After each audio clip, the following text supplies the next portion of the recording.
ആയിഷാ ബീബി റളിയല്ലാഹു തആല അൻഹ അവിടുന്ന് സഹിക്കാൻ കഴിഞ്ഞില്ല. എപ്പോ നോക്കിയാലും തന്റെ പ്രിയപ്പെട്ട ഖദീജയെ കുറിച്ച് പറയുകയാണ്. ആ സമയത്താണ് ആയിഷാ ബീബി ചോദിച്ചത്, നബിയേ ഈ കിളവിയോട് ഇത്ര സ്നേഹമെന്തേ നബിയേ? എന്തേ ഖദീജ മാത്രമേ ഭാര്യയായിട്ടുണ്ടായിരുന്നു, ആ കിളവിയോട് ഇത്ര സ്നേഹമെന്താ? ഞങ്ങളൊക്കെ ഇവിടെ ഇല്ലേ നബിയേ? ഞങ്ങളൊക്കെ ചെറുപ്പക്കാരല്ലേ? അല്ലാഹുവിന്റെ പ്രവാചകനോട് ആയിഷാ ബീബി റളിയല്ലാഹു തആല അൻഹ അവിടുന്ന് ദേഷ്യം വന്നപ്പോ പറഞ്ഞപ്പോ തന്റെ ഖദീജയെ കിളവി എന്ന് വിളിച്ചപ്പോ അല്ലാഹുവിന്റെ റസൂലിന്റെ കണ്ണ് നിറയുകയാ. അല്ലാഹുവിന്റെ റസൂലിന്റെ കണ്ണ് നിറയുകയാ. തന്റെ ഖദീജയെ കിളവി എന്ന് വിളിച്ചപ്പോ മുത്തുനബിക്ക് സഹിക്കാൻ കഴിഞ്ഞില്ല. അല്ലാഹുവിന്റെ റസൂലിന്റെ കണ്ണ് നിറയുകയാ. ആയിഷാ ഒരിക്കലും എന്റെ ഖദീജയെ പോലെയാകാൻ നിനക്ക് കഴിയില്ല ആയിഷാ. മുത്തുനബി അവിടുന്ന് കരഞ്ഞുകൊണ്ട് പറയുകയാണ്, എന്റെ പ്രിയപ്പെട്ടവരെ, ഒരു ഭാര്യ മറ്റൊരു ഭാര്യയെ കിളവി എന്ന് വിളിച്ചപ്പോ സഹിക്കാൻ കഴിയാതെ മുത്തുനബി കരഞ്ഞു പോയെങ്കിലോ എന്റെ പ്രിയപ്പെട്ട ഭർത്താക്കന്മാര് ചിന്തിക്കണം, നീ മഹർ കൊടുത്ത് വിവാഹം കഴിച്ച് കൊണ്ടുവന്ന് നിർത്തിയിരിക്കുന്ന ഭാര്യയുണ്ടല്ലോ, അവരാരെല്ലാം എന്തെല്ലാം പറയുന്നുണ്ട്, നിന്റെ മാതാപിതാക്കള് പറയുന്നുണ്ട്, നിന്റെ കൂടപ്പിറപ്പുകൾ പറയുന്നുണ്ട്, നിന്റെ മുന്നിലിട്ട് നിന്റെ കുടുംബക്കാര് പടച്ചവനെ ഒരു വേലക്കാരിക്ക് നൽകാത്ത പരിഗണന പോലും നൽകാതെ കുത്തുവാക്കുകളും പരിഹാസങ്ങളും പറയുമ്പോ പടച്ചവനെ ഒന്ന് തിരുത്താൻ, ഒന്ന് സമാധാനിപ്പിക്കാൻ നമ്മളിൽ പലർക്കും കഴിയാതെ പോകുമ്പോ അല്ലാഹുവിന്റെ പ്രവാചകന്റെയും ഖദീജ ബീവിയുടെയും ചരിത്രം പഠിക്കണം സഹോദരാ. അല്ലാഹുവിന്റെ റസൂലിനെക്കാളും പ്രായം കൂടിയ നബിയെക്കാളും പ്രായം കൂടുതലായിരുന്നു ഖദീജ ബീവി റളിയല്ലാഹു തആല അൻഹ. ആയിഷാ ബീവിക്ക് എപ്പോ നോക്കിയാലും പറയാ, എന്റെ ഖദീജ, എന്റെ ഖദീജ അങ്ങനെ ചെയ്യും, എന്റെ ഖദീജ ഇങ്ങനെ ചെയ്യും, അങ്ങനായിരുന്നു ഖദീജ. ഇങ്ങനെ ഖദീജ ഖദീജ എന്ന് കേട്ടപ്പോ സഹി കെട്ടിട്ട് പറയും, ഈ കിളവിയെടുത്ത് ഇത്ര സ്നേഹം, എന്റെ ഖദീജ മാത്രമേ പെണ്ണുള്ളൂ, ഞങ്ങളെന്താ ഇത് കിളവിയല്ലേ, പ്രായം കൂടിയവരല്ലേ, നിങ്ങളൊക്കെ ചെറുപ്പക്കാരല്ലേ? അല്ലാഹുവിന്റെ റസൂല് കരയാ. എന്നിട്ട് പറഞ്ഞു, നിങ്ങളൊന്നും ഒരിക്കലും എന്റെ ഖദീജ, അപ്പോഴും പറഞ്ഞത് വിട്ടുകൊടുത്തില്ല, എന്റെ ഖദീജയെ പോലെ. കാരണം അല്ലാഹുവിന്റെ റസൂൽ സല്ലല്ലാഹു അലൈഹി വസല്ലമ തങ്ങളുടെ മുന്നിൽ ജിബ്രീൽ അലൈഹിസ്സലാം ഇറങ്ങി വന്നിട്ട് പറഞ്ഞു, നബിയെ ഖദീജ വരുമ്പോ പറഞ്ഞേക്കണം അല്ലാഹു സലാം പറഞ്ഞെന്ന് നബി മുഹമ്മദ് മുസ്തഫ. അല്ലാഹുവിന്റെ റസൂൽ സല്ലല്ലാഹു അലൈഹി വസല്ലമ തങ്ങളുടെ മുന്നില് ജിബ്രീൽ എന്ന് പറയുന്ന മലക്ക് വന്നിട്ട് ചോദിക്കട്ടെ, എവിടെ ഖദീജ, എവിടെ ഖദീജ? എന്തേ ജിബ്രീലേ? അല്ലാഹു സലാം പറഞ്ഞിരിക്കുന്നു നബിയെ.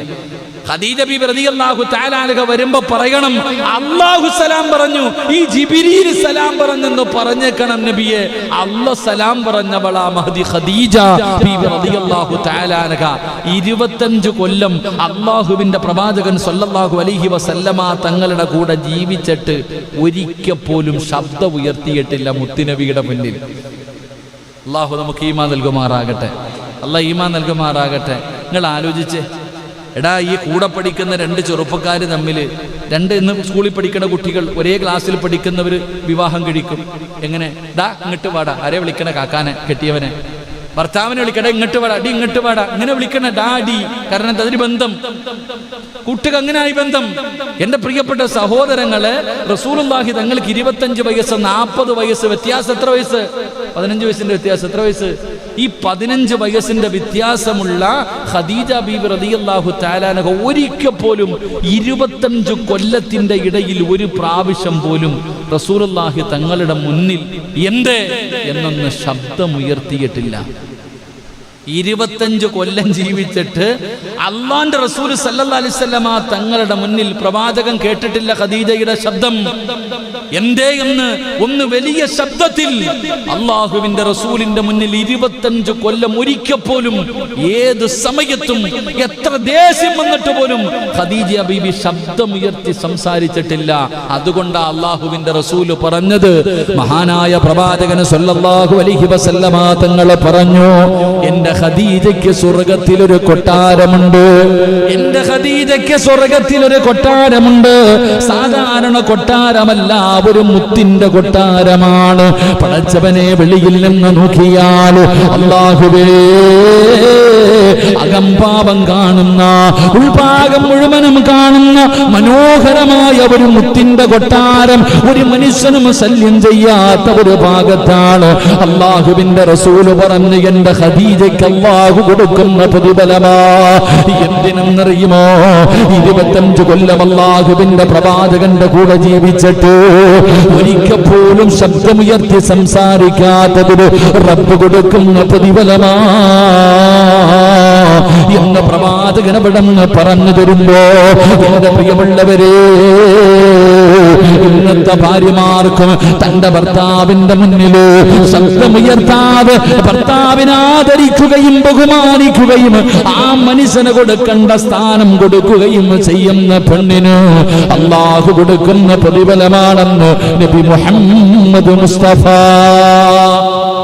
സല്ലല്ലാഹു അലൈഹി വസല്ലം. അല്ലാഹു നമുക്ക് ഈമാൻ നൽകുമാറാകട്ടെ. എൻ്റെ പ്രിയപ്പെട്ട സഹോദരങ്ങളെ, ശരി, നമ്മൾ മനസ്സിലാക്കേണ്ടത് തൻ്റെ ഭാര്യയോട് നല്ല രീതിയിൽ പെരുമാറുന്ന ഭർത്താവ്, ആ ഭർത്താവാണ് ജനങ്ങളിൽ വെച്ച് ഏറ്റവും ഉത്തമൻ. ഇത് പറയുമ്പോൾ ചില ഭാര്യമാര് ഭർത്താവിനെ വരച്ച വരെ നിർത്തുന്ന താത്താമാരെ നമുക്കറിയാം. പാവപ്പെട്ടവൻ, നമ്മൾ പടച്ചവനെ നമ്മൾ ചിന്തിക്കാറുണ്ട്, അല്ലാഹുവേ എന്താ സിംഹത്തിന്റെ മുന്നിൽ പോയി പെട്ടതുപോലെ ചില ഒരു വിലയില്ല.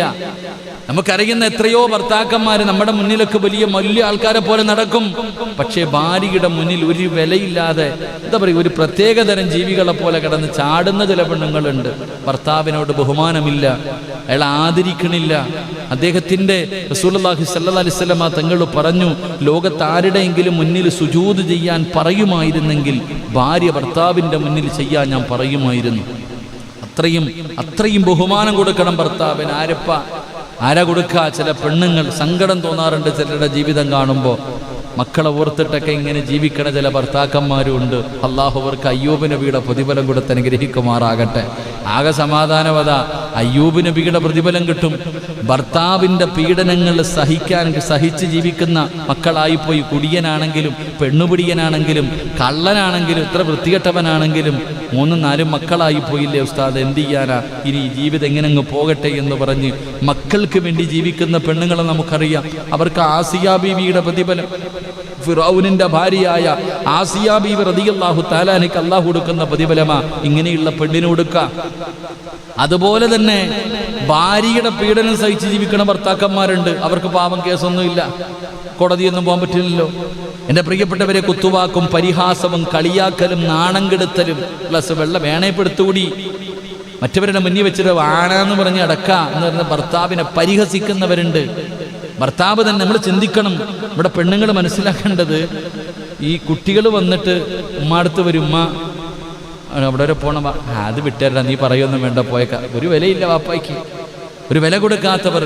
എന്നാൽ ഇതൊന്നും എന്തൊക്കെ പറഞ്ഞാലും കേൾക്കാത്തതുപോലെ ജീവിക്കണ എത്രയോ ആണുങ്ങളുണ്ട്. അവർക്ക് അല്ലാഹു കൊടുക്കുന്ന പ്രതിഫലം അയ്യൂബ് നബി അലൈഹിസ്സലാമിൻ്റെ പ്രതിഫലമാണ്. അല്ലാഹു ഈമാൻ നൽകുമാറാകട്ടെ. എൻ്റെ പ്രിയപ്പെട്ട സഹോദരങ്ങളെ, ഞാൻ പറഞ്ഞു വന്നത്, ഭാര്യമാരോട് നല്ല നിലയിൽ പെരുമാറ്, എല്ലാവരോടും നീതി കാണിക്ക്, അവർക്ക് ആവശ്യമുള്ളത് വാങ്ങിക്കൊടുക്ക്, അവർക്ക് പറയാനുള്ളത് കേൾക്ക്, സ്നേഹത്തോടെ പെരുമാറ്, ഒരു പരിഗണന കൊടുക്ക്. നിനക്ക് വേണ്ടി അവളുടെ വീടും അവളുടെ മാതാപിതാക്കളും അവളുടെ നാടും കുടുംബവും വിട്ടിട്ട് നിന്റെ കൂടെ ഇറങ്ങി വന്നവളാ നിന്റെ ഭാര്യ. ആ ഹിജറ ചെയ്തു വന്ന പെണ്ണിനെ ആദരിക്കലും ബഹുമാനിക്കലും അവൾക്ക് പരിഗണന കൊടുക്കലും നിന്റെ ബാധ്യതയാണെന്ന് നബിയുനാ റസൂലുള്ളാഹി സ്വല്ലല്ലാഹു അലൈഹി വസല്ലം. അല്ലാഹു നമുക്ക് ഈമാൻ നൽകി അനുഗ്രഹിക്കുമാറാകട്ടെ. മഹാനായ അന്ന ആയിഷ റളിയല്ലാഹു തആല അൻഹു ഖാലത്ത് ഖാല റസൂലുള്ളാഹി സ്വല്ലല്ലാഹു അലൈഹി വസല്ലം ഖൈറുക്കും ലി അഹ്ലി വ അന ഖൈറുക്കും ലി അഹ്ലി. ആയിഷ ബീവി റളിയല്ലാഹു തആല നിവേദനം ചെയ്യുന്ന ഹദീസ്, അല്ലാഹുവിന്റെ റസൂൽ പറയുകയാണ്, നിങ്ങളിൽ ഉത്തമൻ തന്റെ ഇണയോട് നല്ല നിലയിൽ പ്രവർത്തിക്കുന്നവനാ. ഞാൻ നിങ്ങളിൽ തന്റെ ഇണയോട് നല്ല നിലയിൽ വർത്തിക്കുന്നവനാണെന്ന് നബി മുഹമ്മദ് മുസ്തഫ സല്ലല്ലാഹു അലൈഹി വസല്ലമ തങ്ങൾ. പലരും പറയും, ഉസ്താദേ, ഭാര്യയെ പുറത്തു കൊണ്ടുപോകാൻ സമയമില്ല, സംസാരിക്കാൻ സമയമില്ല, ഒരുമിച്ചിരുന്ന് ഭക്ഷണം കഴിക്കാൻ സമയമില്ല, കാരണം തിരക്കാണ്. എങ്കിൽ ഈ ലോകം തന്നെ സൃഷ്ടിക്കാൻ കാരണക്കാരനായ നബി മുഹമ്മദ് മുസ്തഫ സല്ലല്ലാഹു അലൈഹി വസല്ലമ തങ്ങൾ പറയുന്നു, ഞാൻ എന്റെ ഭാര്യമാരോട് നല്ല നിലയിൽ പെരുമാറുന്നവനാ. അല്ലാഹുവിന്റെ റസൂലാണ് പറയുന്നത്. അതുകൊണ്ടാണ് മുത്തുനബിയുടെ വഫാത്തിന് ശേഷം, അല്ലാഹുവിന്റെ റസൂലിന്റെ വഫാത്തിന് ശേഷം ആ ജനാസ കൊണ്ടുപോയി ഖബറടക്കിയിട്ട് വരുമ്പോഴാണ് ആയിഷ ബീബി റളിയല്ലാഹു തആല അൻഹയോട് അതാ സ്വഹാബത്ത് ചോദിച്ചു, ആയിഷ, അല്ലാഹുവിന്റെ റസൂലിന്റെ സ്വഭാവം എങ്ങനെയായിരുന്നു? ഭർത്താവിന്റെ ജനാസ കൊണ്ടുപോയി ഖബറടക്കിയിട്ട് വരുന്ന ആരോ എന്ന് ചോദിക്കുന്ന ഉമ്മഹാത്തുൽ മുഅ്മിനീൻ മഹദി ആയിഷ ബീബി റളിയല്ലാഹു തആല അൻഹയോട് ചോദിക്കുകയാ, നിങ്ങളുടെ ഭർത്താവ് എങ്ങനെയായിരുന്നു? നിങ്ങളുടെ ഭർത്താവിന്റെ സ്വഭാവം എങ്ങനെയായിരുന്നു? പടച്ചവനെ, ആയിഷ ബീബി റളിയല്ലാഹു തആല അൻഹ പറഞ്ഞ മറുപടി എന്തെന്നറിയുമോ? കാന ഖുലുഖുഹു ഖുർആൻ. എന്റെ പ്രിയപ്പെട്ട ഭർത്താവിന്റെ ജീവിതം ഖുർആനായിരുന്നു. എന്റെ ഭർത്താവിന്റെ ജീവിതം ഖുർആനായിരുന്നു. അല്ലാഹുവിന്റെ റസൂലിനെ കുറിച്ചാണ് പറയുന്നത്. എന്റെ ഭർത്താവിന്റെ ജീവിതം ഖുർആനായിരുന്നു. ഖുർആൻ പറഞ്ഞതുപോലെയാണ് എന്റെ ഭർത്താവ് ജീവിച്ചിരുന്നത്. എന്ത് സന്തോഷമെന്നറിയുമോ? അല്ലാഹുവിന്റെ പ്രവാചകന്റെ കൂടെ ജീവിച്ച ഒരു ഭാര്യയ്ക്കും പരാതിയില്ല. അവിടെ അങ്ങനെ ചെയ്തു നീതി കാണിച്ചില്ല എന്നൊരാളും പറയുന്നില്ല. പട്ടിണിയാണെങ്കിൽ പട്ടിണി, ദാരിദ്ര്യമാണെങ്കിൽ ദാരിദ്ര്യമുണ്ടെങ്കിലുണ്ട്, ഇല്ലെങ്കിലില്ല. എന്ത് സന്തോഷമുള്ള ജീവിതമെന്നറിയുമോ? അതുകൊണ്ടാണ് ആകാശത്തിന്റെ കീഴിൽ ഏറ്റവും മനോഹരമായത് എന്തെന്നറിയുമോ? ഭാര്യ ഭർത്താവും തമ്മിലുള്ള ജീവിതമാണെന്ന് അവിടെ നിന്ന് ചരിത്രകാരന്മാര് പറഞ്ഞു തരുന്നത്. അല്ലാഹുവിന്റെ ഖുർആൻ പറഞ്ഞതുപോലെ ജീവിക്കണം. ഒരു ഭാര്യയും ഭർത്താവും അല്ലാഹുവിന്റെ പരിശുദ്ധമായ ഖുർആൻ പറഞ്ഞതുപോലെ ജീവിച്ചാൽ അതിനേക്കാളും ആനന്ദമുള്ള, അതിനേക്കാളും സുഖമുള്ള, അതിനേക്കാളും സന്തോഷമുള്ള, അതിനേക്കാളും സമാധാനമുള്ള ഒന്നും ഈ ദുനിയാവിലില്ല സഹോദര. അവരുടെ ജീവിതം തന്നെ സ്വർഗമാണ്. അല്ലാഹുവിന്റെ ഖുർആൻ പറഞ്ഞല്ലോ, അല്ലാഹുവിന്റെ ഖുർആൻ പറഞ്ഞല്ലോ, നിങ്ങൾ വിവാഹം കഴിക്കൂ, നിങ്ങൾ വിവാഹം കഴിക്കൂ, നിങ്ങൾ വിവാഹം കഴിച്ചാ നിങ്ങൾക്ക് സമാധാനം കിട്ടുമെന്ന് അല്ലാഹുവിന്റെ വിശുദ്ധ ഖുർആൻ. എന്തിനാ ചരിത്രം പറയുന്നത്? അബുൽ ബശർ ആദം നബി അലൈഹിസ്സലാം ഈ ലോകത്തെ ആദ്യത്തെ മനുഷ്യനല്ലേ ആദം നബി. ആദം നബി സ്വർഗത്തിലൂടെ നടക്കുകയാണ്. എന്റെയും നിങ്ങളുടെയും ജീവിതത്തിലെ ഏറ്റവും വലിയ മോഹമാണ് സ്വർഗത്തിൽ പോകണം. അതിനു വേണ്ടിയാണ് നിസ്കരിക്കുന്നത്, അതിനു വേണ്ടിയാണ് ഖുർആൻ ഓതുന്നത്, അതിനു വേണ്ടിയാണ് രാവിലെ മുതൽ വൈകുന്നേരം 9:30 വരെ കഷ്ടപ്പെട്ട് ജോലി ചെയ്തിട്ട് ഒന്ന് കിടന്നുറങ്ങാൻ കിട്ടുന്ന സമയത്ത് ഈ ക്ലാസ്സിൽ വന്നിരിക്കുന്നത് വഅദ് കേൾക്കാൻ മാത്രമല്ല. അല്ലാഹുവേ, ഇതിന് പകരം നീ എനിക്ക് സ്വർഗം തരണേ അല്ലാഹ്. ഈ സ്വർഗത്തിൽ എന്റെ പ്രിയപ്പെട്ട സഹോദരിമാര് പടച്ചവനെ സിനിമയും സീരിയലും കണ്ടുകൊണ്ട് പെണ്ണുങ്ങൾ കരഞ്ഞു വിളിച്ചു കൊണ്ടിരിക്കുന്ന സമയത്ത് ഈ വെള്ളിയാഴ്ച രാവിലെ പടച്ചവനെ മൊബൈൽ കയ്യിൽ പിടിച്ചുകൊണ്ട് എന്റെ ഉമ്മ പെങ്ങന്മാരെന്റെ ചെറുപ്പക്കാര് മണിക്കൂറുകൾ കാത്തിരിക്കുന്നതും ദിനമറിയുവോ? അല്ലാഹുവിന്റെ റസൂല് പറഞ്ഞല്ലോ, ദുനിയാവിൽ 2 സ്വർഗമുണ്ട്, ദുനിയാവിൽ 2 സ്വർഗമുണ്ട്. ആ സ്വർഗത്തിൽ അവര് സ്വർഗത്തിലിരിക്കാൻ പടച്ചവനെ ഇൽമ പറയുന്നത് കേൾക്കാൻ ഒരവസരം അല്ലാഹു തന്നല്ലോ. ഇതിന് പകരം അല്ലാഹു എനിക്ക് സ്വർഗം നൽകുമല്ലോ. ആ സ്വർഗത്തിന് വേണ്ടിയാണ് ഞാനും നിങ്ങളും വഅദ് കേൾക്കുന്നത്. സർവ നന്മകളും ചെയ്യ ചെയ്യുന്നത് എങ്കിൽ അല്ലാഹുവിന്റെ സ്വർഗ്ഗമെത്ര മനോഹരമാണ്. ആ മനോഹരമായ സ്വർഗ്ഗത്തിലാണ് ആദം നബി അലൈഹിസ്സലാം കടന്നുപോയത്. സ്വർഗ്ഗത്തിന്റെ അരുവികൾ, സ്വർഗ്ഗത്തിലെ പടങ്ങൾ, സ്വർഗ്ഗത്തിലെ പദവികൾ, സ്വർഗ്ഗത്തിലെ കൊട്ടാരങ്ങൾ. അല്ലാഹുവേ, ആദം നബി സ്വർഗ്ഗത്തിലൂടെ നടക്കുകയാ. അല്ലാഹു ചോദിക്കുന്നു, ആദമേ, എന്തേ നിന്റെ മുഖത്തൊരു സന്തോഷമില്ലാത്തത്? എന്തേ നിനക്കൊരു സുഖമില്ലാത്തത്? അല്ലാഹുവേ, ഒറ്റയ്ക്ക് നടന്നു മടുത്തുറപ്പേ, ഒറ്റയ്ക്ക് നടന്നു മടുത്തുറപ്പേ. എവിടെ വെച്ചാ പറയുന്നത്? അതിലുണ്ട് മുന്തിരി തോട്ടവും റുമ്മാനും രസമുള്ളതാ കദളിപ്പഴം തിന്നാനോ. അള്ളാന്റെ സ്വർഗമുണ്ടല്ലോ, ആ സ്വർഗത്തിലെ പഴങ്ങൾ തിന്നുകൊണ്ട് നടക്കുന്ന ആദം നബി, ആ സ്വർഗത്തിന്റെ സർവ്വ അനുഗ്രഹങ്ങൾക്ക് നടുവിലൂടെ നടക്കുന്ന ആദം നബി അവിടെന്ന് പറയുന്നു, അല്ലാ, ഇതൊക്കെ കിട്ടിയിട്ടും എന്തോ ഒരു കുറവുള്ളതുപോലെ. ആദം നബി സ്വർഗത്തിൽ കൂടെ നടക്ക, അതിനേക്കാളും ഒന്നും ഈ ലോകത്തില്ല, സ്വർഗത്തിനേക്കാളും വലിയ ഒന്നും ഈ ലോകത്തില്ല. അള്ളാന്റെ ഖുർആൻ പോലും പറഞ്ഞത് നിങ്ങൾക്ക് സ്വർഗത്തെക്കുറിച്ച് ചിന്തിച്ചാൽ തിരിയില്ല എന്നാ. അത്രയും വലിയ സ്വർഗത്തിലൂടെ ആദം നബി നടക്കുമ്പോഴും സന്തോഷമില്ല. എന്തേ ആദവേ സന്തോഷമില്ലാത്ത? എന്തോ ഒരു കുറവുള്ളതുപോലെ. ഹവ്വാ റളിയല്ലാഹു തആല അൻഹ, അള്ളാഹു ഹവ്വാ ബീബിയെ സൃഷ്ടിച്ചു കൊടുത്തപ്പോഴാണ് ആദം നബി പറഞ്ഞത്, ഇപ്പോഴാ അള്ളാഹ് സന്തോഷം ഉണ്ടായത്. അള്ളാഹു നമുക്ക് ഈമാൻ നൽകുമാറാകട്ടെ. അതാ ഭാര്യയും ഭർത്താവും, അതാണ് ഭാര്യയും ഭർത്താവും. ആദ്യത്തെ വിവാഹം നടന്ന് എവിടെ വെച്ച്? പറ മനുഷ്യ, ഊട്ടി വെച്ചോ? എവിടെ വെച്ച ആദ്യത്തെ വിവാഹം നടന്നേ? നിങ്ങൾ കേറിയിരിക്കും. 3 സ്വലാത്ത് സ്വല്ലല്ലാഹു.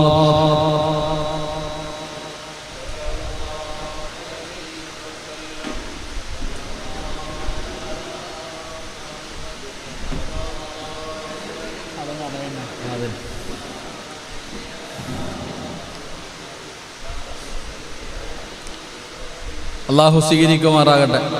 ആദ്യത്തെ വിവാഹം നടന്ന എവിടെ വെച്ചാ? ആരാരെ കെട്ടി? ഇനി അവസാനത്തെ വിവാഹം എവിടെ വെച്ചാ? ലാസ്റ്റ് വിവാഹം എവിടെ വെച്ച്? ആരാരെ കെട്ടും? നീ നിന്റെ പെണ്ണുമ്പിള്ള കെട്ടും. ആരാരെ വിവാഹം കഴിക്കും? മഹാനായി നബി മുഹമ്മദ് മുസ്തഫ സല്ലല്ലാഹു അലൈഹി വസല്ലമ തങ്ങൾ വിവാഹം കഴിക്കും. ആരെ?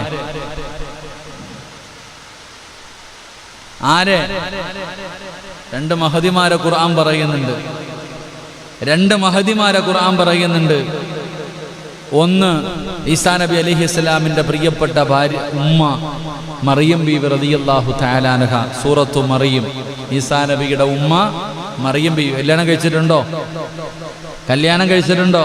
കഴിച്ചിട്ടില്ല. രണ്ടാമതൊരു പെണ്ണുണ്ട്. മരിക്കുമ്പോൾ അള്ളാഹിനോട് പറഞ്ഞു, പടച്ചവനെ, എനിക്ക് നീ സ്വർഗത്തിൽ ഒരു വീട് തരണമെന്ന് പറഞ്ഞിട്ടാ മരിച്ചേ.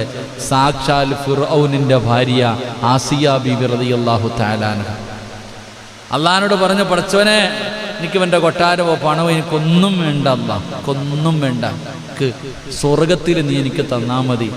ആ ആസിയ ബീബി റളിയല്ലാഹു തആല അൻഹ നാളെ സ്വർഗത്തിൽ വെച്ച് വിവാഹം കഴിക്കും മഹാനായ നബി മുഹമ്മദ് മുസ്തഫ സല്ലല്ലാഹു അലൈഹി വസല്ലം. അല്ലാഹു ഈമാൻ നൽകുമാറാകട്ടെ. അപ്പോൾ സ്വർഗത്തിൽ വെച്ച് തുടങ്ങി സ്വർഗത്തിൽ അവസാനിക്കുന്ന ഒരു അമലാണ് എന്ത്?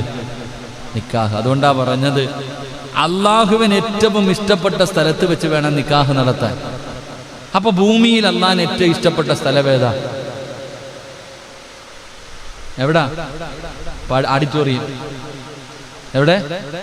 ഓഡിറ്റോറിയം. കണ്ട ആണുങ്ങളെയും പെണ്ണുങ്ങളെയും മുഴുവനും വിളിച്ചിരുത്തി, തലയിലും തുണിയില്ല, വയറും കാണിച്ച് സർവ്വതും കാണിച്ച് അവിടെ എത്തി ഇല്ലേ? അല്ലെങ്കിലോ വീട്ടിൽ പന്തലൊക്കെ കെട്ടി ഉസ്താദ് അങ്ങോട്ട് പോയിരുന്ന് നടത്തണം. എടാ, അള്ളാഹുവിന് ഈ ഭൂമിയിൽ ഏറ്റവും ഇഷ്ടപ്പെട്ട സ്ഥലം അള്ളാഹുടെ വീട്. അവിടെ വെച്ച് വേണം വിവാഹം നടത്താൻ. അള്ളാഹു ഈമാൻ നൽകുമാറാകട്ടെ. അപ്പൊ പെമ്മക്കളുണ്ട് കേട്ടല്ലോ. പെമ്മക്കളുള്ളവരൊക്കെ എവിടെ വെച്ച് നടത്തണം? പള്ളിയിൽ വെച്ച് നടത്തിയ 1 മാസം കഴിയുമ്പോൾ കമ്മിറ്റി ഓഫീസിൽ വന്നിരിക്കേണ്ട. ഒരു മാസം വന്ന് കഴിയുമ്പോഴത്തേക്ക് പറയാ ഉസ്താദെ പോരാ, പ്രശ്നമാണ്, ബഹളമാണ്, മസ്ലഹത്ത് വേണ്ട, അള്ളാഹുടെ പള്ളിയിലിരുത്തി നടത്ത്, അള്ളാഹു ബർക്കത്ത് ചെയ്യുമാറാകട്ടെ. ഉണ്ടല്ലോ നാസറണ്ണൻ, നസീറണ്ണൻ, അണ്ണൻ എല്ലാത്തിനും പെൺമക്കളുണ്ട് കേട്ടാ. ഇൻഷാ അല്ലാഹ് അൽഹംദുലില്ലാഹ്. നിങ്ങൾക്കില്ലയോപ്പാ ചങ്ങാതിക്ക് പെൺകുട്ടികളില്ലേ? പള്ളി വെച്ച് നടത്തിക്കോണം കേട്ടോ ഇൻഷാ അല്ലാഹ്. അള്ളാഹു എല്ലാത്തിൻ്റെയും നിക്കാഹ് നടത്താനുള്ള ഭാഗ്യം അള്ളാഹ് നൽകട്ടെ. കാരണം ഇന്നത്തെ പിള്ളേർ നടത്തണ്ടില്ലല്ലോ, ഓടുമല്ലേ ഇന്നത്തെ കുട്ടികൾ. ഞാൻ പറയണില്ല, രാത്രിയൊക്കെ താമസിച്ച ലോഡ്ജുകളിൽ കണ്ട കാഴ്ചകൾ പഴുതു പറയാൻ പറ്റൂല, ലൈവായതുകൊണ്ട്. അതാ അവസ്ഥ. ഒരേ പെൺകുട്ടികളുടെയൊക്കെ കോലങ്ങളും വസ്തു ഒന്നും പറയാതിരിക്കല നല്ലത്. അള്ളാഹു കാക്കുമാറാകട്ടെ. ബസ്സോനെ രാത്രി 1 മണിക്ക് 2 മണിക്കും ബീറും കുപ്പിയും പിടിച്ചിട്ട് നടക്കുക. ആര്? പെൺകുട്ടികളെ. എൻ്റെ പ്രിയപ്പെട്ട സഹോദരങ്ങൾ, അള്ളാഹു നമുക്ക് പെൺമക്കളെയൊക്കെ അള്ളാഹുവെ വിവാഹം കഴിച്ചു കൊടുക്കാനുള്ള ഭാഗ്യം നൽകണേ പടച്ചവനെ. എൻ്റെ പ്രിയപ്പെട്ട സഹോദരങ്ങൾ, അപ്പൊ ആദം നബി എന്താ പറഞ്ഞ? അള്ളാഹ് സ്വർഗം, അതാ ചിന്തിക്കുക. അതാണ് ഭാര്യയും ഭർത്താവും. സ്നേഹിക്കണം, മനസ്സിലാക്കണം. അൽഹംദുലില്ലാ, മനസ്സിലാക്കി കഴിഞ്ഞാൽ പിന്നെ അതാണ് ഏറ്റവും വലിയ സുഖം. ഏത് പെണ്ണിനെ കണ്ടാലും ഒന്നും തോന്നില്ല. അള്ളാഹു ഈമാൻ നൽകുമാറാകട്ടെ. ഞാൻ പറഞ്ഞില്ലേ, ഏത് പെണ്ണിനെ കണ്ടാലും ലോകത്തിലെ ഏറ്റവും വലിയ സുന്ദരി നമ്മുടെ ഭാര്യയാണെന്ന് തോന്നും. ഞാൻ പറയുന്ന ഒരു കാര്യം ചെയ്താൽ ഇനി എത്ര വലിയ സുന്ദരിയെ കണ്ടാലും മനസ്സിലൊന്നും തോന്നില്ല. തോന്നണമെങ്കിൽ ആരുടെ മുഖത്ത് നോക്കണം? നമ്മുടെ ആമിനയുടെ മുഖത്ത് നോക്കിയാലേ നമുക്ക് എന്തെങ്കിലും തോന്നും. അങ്ങനെ മനസ്സ് റബ്ബാക്കി തരും. അള്ളാഹു ഭാഗ്യം നൽകുമാറാകട്ടെ. അങ്ങനെ ആവണോ? ഞാൻ ഒരു വഴി പറഞ്ഞുതരാം. വേണോ? വെടി കൊണ്ടതുപോലെ വെടിയിരി. വേണ്ടെങ്കിൽ വേണ്ട, വേണ്ടെങ്കിൽ വേണ്ട. നിങ്ങൾക്ക് മനസ്സുണ്ടാകുന്ന അന്നേ ഞാൻ പറയത്തുള്ളൂ. ഇത് 2ാമത്തെ പ്രാവശ്യം ഞാൻ ഇത് ചോദിക്കണേ. ഇത് 2ാമത്തെ. അന്ന് ചോദിച്ചപ്പോൾ അതെങ്ങനെ അവസ്ഥ? എങ്ങനെയാ ഇല്ലനാസറന്നെ? അതിപ്പോ എങ്ങനെയാ പടച്ചോനെ? സ്വന്തം ഭാര്യയുടെ മുഖത്ത് നോക്കുമ്പോൾ ലോകത്തിലെ ഏറ്റവും വലിയ സൗന്ദര്യവതി അവളെ കണ്ടാലേ തൃപ്തി അടയാൻ പറ്റൂ. അവളെ കണ്ടാലേ നമ്മുടെ മനസ്സിന്റെ ഉള്ളിൽ സമാധാനമുള്ളൂ. വേറെ ഏത് കണ്ടാലും തോന്നൂല. ഇന്നങ്ങനല്ല. വീട്ടിനകത്ത് സുന്ദരിയായ ഭാര്യ ഉണ്ടെങ്കിലും അടുത്ത മിറ്റം തൂക്കണ ചേച്ചിയെ നോക്കിക്കൊണ്ടിരിക്കുക, അയലത്തവാസിയെ നോക്കിക്കൊണ്ടിരിക്കുക. അതല്ല, അത് നേരെ തിരിച്ചാവണം. ഏത് സുന്ദരിയെ നോക്കിയാലും, കറുത്തവളാണെങ്കിലും, മുടി കുറഞ്ഞവളാണെങ്കിലും, തടിയുള്ളവളാണെങ്കിലും, ഗ്ലാമർ കുളഞ്ഞവളാണെങ്കിലും, പ്രായം ചെന്നവളാണെങ്കിലും എൻ്റെ ആമിന തന്നെയാ. അള്ളാഹു അങ്ങനെ ആക്കി തരുമാറാകട്ടെ. അങ്ങനെയാകുമ്പോഴാ ജീവിതത്തിൽ ഏറ്റവും കൂടുതൽ ആനന്ദവും സന്തോഷവും ഉണ്ടാകുന്നത്, ഏറ്റവും കൂടുതൽ സമാധാനം കിട്ടുന്നത്. അള്ളാഹു അങ്ങനെയുള്ള ജീവിതം നൽകി അനുഗ്രഹിക്കുമാറാകട്ടെ. അപ്പോൾ ഇൻഷാ അല്ലാഹ് അതിനെക്കുറിച്ച് നിങ്ങൾ എന്ന് ചോദിക്കുന്നു അന്നേ ഞാൻ പറഞ്ഞു തരത്തുള്ളൂ. അള്ളാഹു ഈമാൻ നൽകുമാറാകട്ടെ. എൻ്റെ പ്രിയപ്പെട്ട സഹോദരങ്ങളെ, മഹാനായ നബി മുഹമ്മദ് മുസ്തഫ സല്ലല്ലാഹു അലൈഹി വസല്ലമ തങ്ങൾ പറയുന്ന 2ാമത്തെ വിഭാഗം, 3ാമത്തെ വിഭാഗമാരാ? അൻ അബ്ദുല്ലാഹി ഇബ്നു അംർ റളിയല്ലാഹു തആല അൻഹു ഖാല റസൂലുള്ളാഹി സ്വല്ലല്ലാഹു അലൈഹി വസല്ലം, അല്ലാഹുവിന്റെ പ്രവാചകൻ അവിടെന്ന് പറയുന്നു, ലം യകുൻ നബി സ്വല്ലല്ലാഹു അലൈഹി വസല്ലം ഫാഹിസന വലാ മുതഫാഹിശാ وكان يقول إن من خياركم أحسن أخلاقا. അല്ലാഹുവിന്റെ പ്രവാചകൻ സല്ലല്ലാഹു അലൈഹി വസല്ലമ തങ്ങൾ പറയുകയാണ്, 3ാമത്തെ കാര്യം എന്തെന്നറിയുമോ? നബി സല്ലല്ലാഹു അലൈഹി വസല്ലമ തങ്ങൾ മോശപ്പെട്ട സ്വഭാവക്കാരനായിരുന്നില്ല. അല്ലാഹുവിന്റെ പ്രവാചകൻ മോശക്കാരനായിരുന്നില്ല. മോശമായ ഒരു പ്രവർത്തനവും അല്ലാഹുവിന്റെ പ്രവാചകന്റെ ഭാഗത്തില്ല. വൃത്തികേടുകൾ പറയില്ലായിരുന്നു, വൃത്തികേടുകൾ ചെയ്യില്ലായിരുന്നു. അതുകൊണ്ട് നിങ്ങൾ സൽസ്വഭാവമുള്ളവരായിരിക്കണം.